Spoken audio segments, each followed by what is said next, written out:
Este fin de semana pasado, el que corresponde al 2 y 3 de abril de 2022, hay que signarlo como una de las fechas más tristes para la democracia mexicana. En Etcétera, los editores estamos convencidos de que ayer inició una crisis institucional promovida por el gobierno, justamente para reventar la democracia. Y esto, como todos sabemos, ocurre en el marco de un proceso de revocación de mandato promovido con toda la fuerza del Estado, no con una exigencia o a través de una exigencia de la sociedad para tender una trampa al INE. Es ya muy claro que esta engañifa que implica el proceso que será o seguirá a partir del 10 de abril es la amenaza al propio Instituto Nacional Electoral y, desde luego, también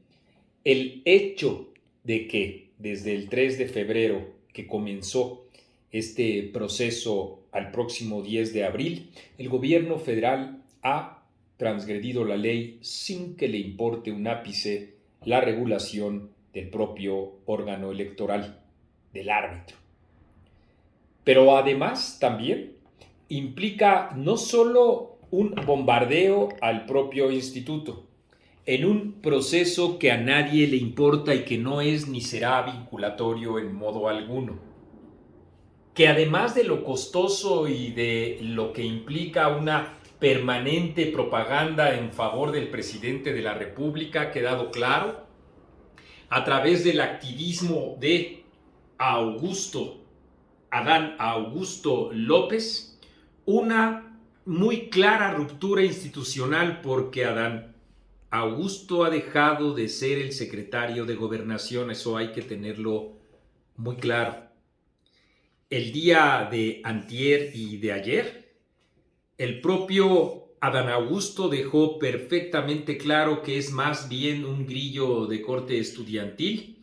en donde habla o se desenvuelve en torno de una esfera en donde se ha inventado un enemigo que no existe.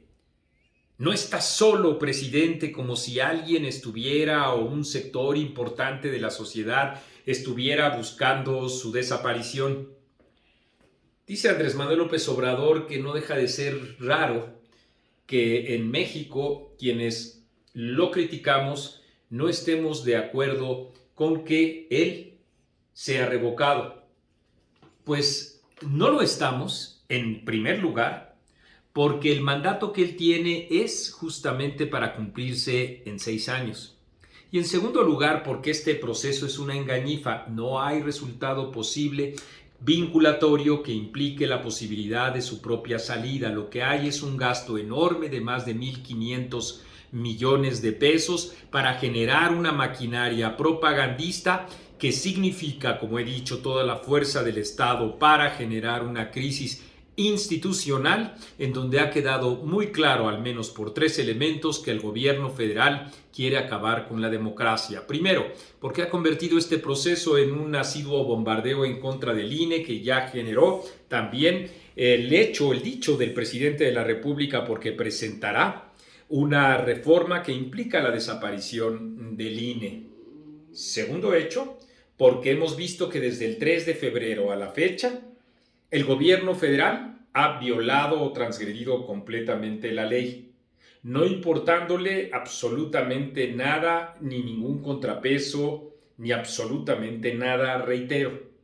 Y en tercer lugar, porque en efecto ya esta crisis institucional implica que no tenemos secretario de Gobernación, vamos, el encargado de la política interna de nuestro país.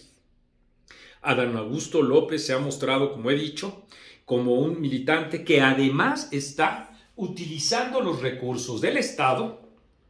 en todos los sentidos y resguardándose en el ejército, porque como vimos todos los mexicanos sábado y domingo, un avión de la Guardia Nacional es el que lo transporta para justamente comportarse en estas asambleas informativas como un títere más de Andrés Manuel López Obrador, que busca quedar bien con él, por supuesto,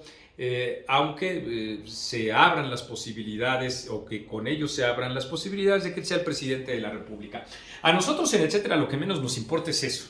A nosotros lo que menos nos importa es si él o no se suma a las candidaturas de Morena para poder contender en la elección federal de 2024. Nos tiene sin cuidado, reiteramos.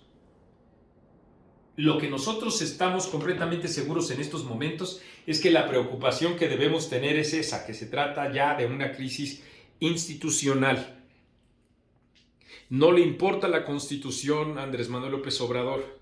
no le importan los contrapesos, no le importan las funciones que tienen las secretarías de Estado, todos están como sus vasallos a los antojos justamente de él, de sus discursos y de sus caprichos. Por eso les decía al principio, coloquemos en las efemérides mexicanas estas fechas como de lo más oprobioso y oscuro que ha vivido el país. Los invitamos, no vamos a desmayar en este esfuerzo sistemático de invitación y desde luego de qué hacer,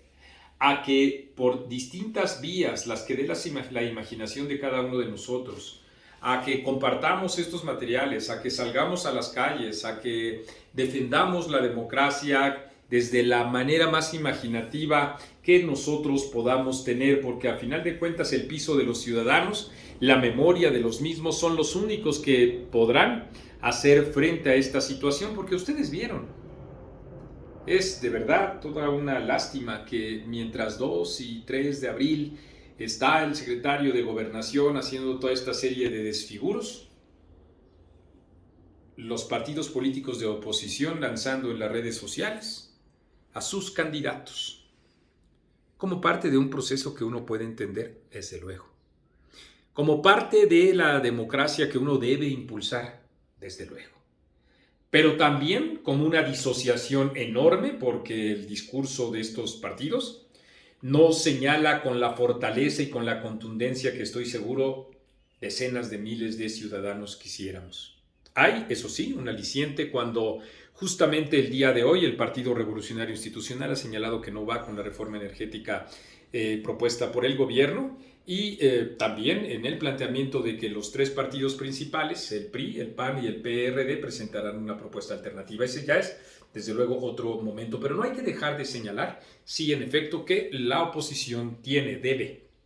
para incluso cuidar la propia democracia, tener un grado de comunicación mucho mayor con muy amplios sectores sociales. De momento sí, de momento en efecto tenemos a un militante de Morena que ha abandonado la Secretaría de Gobernación. Una crisis institucional.